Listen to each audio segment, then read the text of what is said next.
Hi everyone, welcome to my channel. My name's Kenzie, if you don't know me. In today's video, I'm going to be talking about why I'm trying to have $100,000 invested by the time I turn 30. For context, I'm 23 years old from Alberta, Canada. I'm a psychology undergrad, just wrapping up my degree now. I started investing when I turned 18, but my main goal from like 18 to 22 was just getting through paying for school and living expenses without taking out any student loans. So I did invest, but obviously not as much as I would have liked to if I had just been working full time and not having to pay for school, but that's life. So I've been investing consistently since I was 18. However, it's really ramped up in the past year, I'd say. I'm 23 now. I want to have $100,000 invested by the time I turn 30. Ideally, I'd like to hit that number sooner, but that's kind of like my for sure, I can do that goal. Who knows what could happen in life? You never know, but that is one of my big goals. It's kind of like my framework for all my financial goals. First of all, I'm going to talk about why the $100,000 figure is the one I've selected.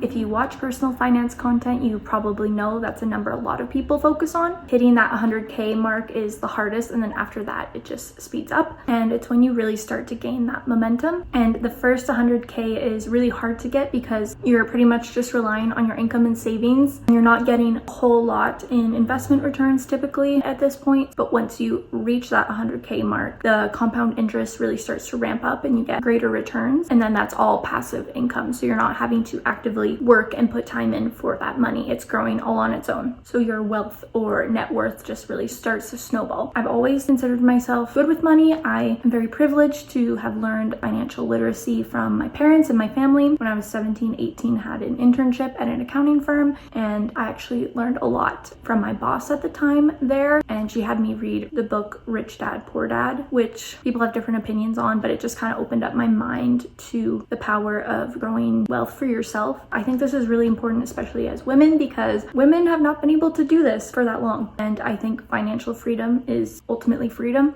You always want to make sure that you have your own money and investments in some way. You never know what situation you're going to get in. And I just think it's really, really important for everyone, but I think especially women, because a lot of women get trapped in really dangerous or harmful situations because they don't have any funds or money or anything to get out. So I've always been really passionate about that.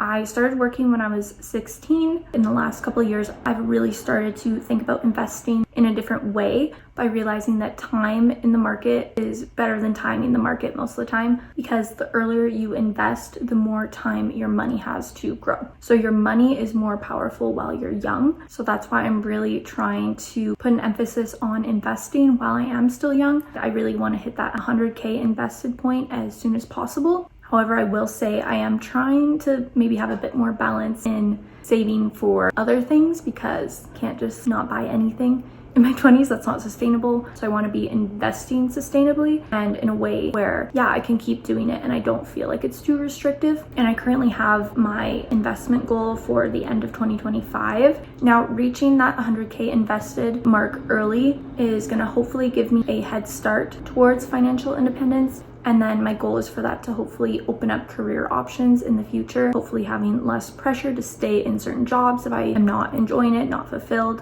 having the flexibility to take more time off. I do want to have a family in the future, so being able to spend lots of time with my family is something really important. I would like to be able to, I think in my later 20s or early 30s, take some financial risks, like starting a business. As I mentioned, I'm a psychology undergrad and I'm hoping to do grad school in the future to become a therapist. And I do think I would really like to start out in community mental health, but I do think at some point, I've always been very entrepreneurial. I think I would really enjoy private practice. So I think that would be a really fun new challenge, but I would obviously need cushion in order to do that and know that I've done the work to set myself up for success thus far. Another reason I really want to hit this goal by a certain point is because it's building my discipline. Because I can't just say, oh, I want to invest $100,000 and it just happens. That's not how that works. It requires planning, budgeting, saving, actually investing, figuring out where I'm going to invest in, figuring out how much money I can comfortably invest while still having savings. I really do think this is setting the tone for responsible spending and money habits in the future, especially because, as I mentioned, I'm finishing up school. So obviously I will be making more money when I'm not in school and able to work full-time year-round.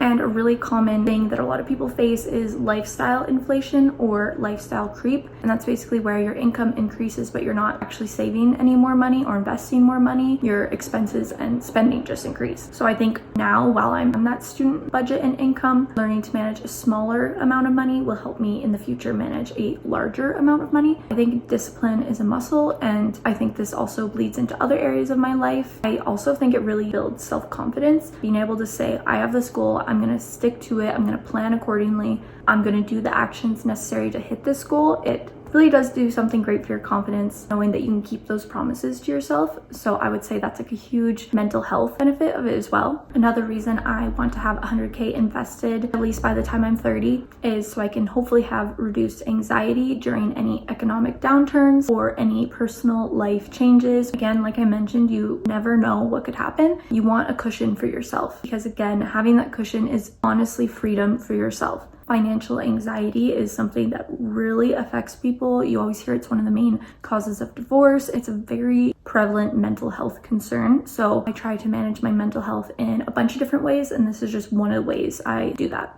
And then I think this really sets the tone for future goals. One of my investing accounts is a first home savings account, so I'm also investing in that, as well as my TFSA, so tax-free savings account. Once I'm in a higher paying job, after I'm done my full-time undergrad classes, then I will probably open up an RRSP, because that also reduces your taxable income. So it makes more sense for me currently to invest in my TFSA rather than an RRSP at this point in time. But in the coming years, I will be opening an RRSP and investing in that as well. But yeah, I want to buy a house. There's other things I want to buy. I want to be able to go on vacations. I, want a nice life for myself. I don't need all the money in the world, but I would like to be comfortable and not have to worry about that, and have freedom to spend time doing what I love and being with the people I love. And that's really, really important to me. So yeah, this is kind of just like laying the groundwork for all my future goals, financial or otherwise. Now, going back to why 100K is kind of an important milestone is because once you've hit that point, you can kind of be assured that you've built a financial system that works for you. So you're hopefully staying out of debt, you're earning more than you spend, and you're saving and investing consistently. And then that next 100,000 is just going to come faster, and then the next 100,000, and so on and so forth. So I'm not sharing at this moment in time exactly how much I have invested. I am on track to hit the 100K figure by my mid to late 20s. So fingers crossed that happens. Again, anything can happen, but I figured the 100,000 by 30 is a good realistic goal. It still allows some flexibility,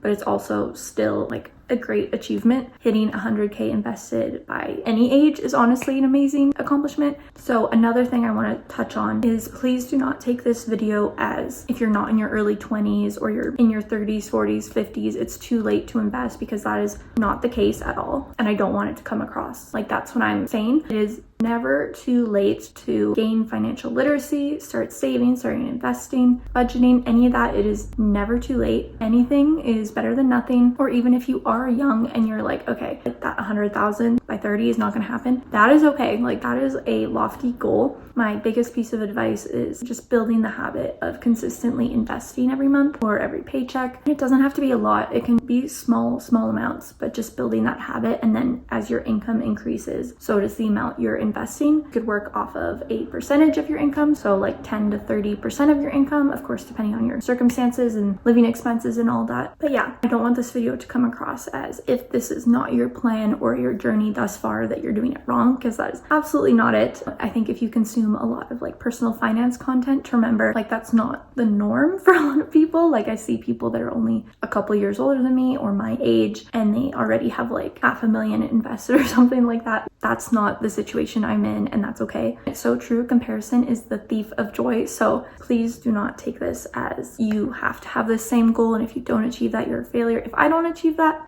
that's okay. Life happens, but that's what I'm aiming to hit. You can plan as much as you want, but you never really know what will happen. So But yeah, I thought this would just be a nice little video of me chatting about my big investment goal for my 20s essentially, because I do think investing is super, super important. If you enjoy personal finance, I have other videos on my channel on this topic. If you'd like to check those out, and if you want to subscribe, that'd be great.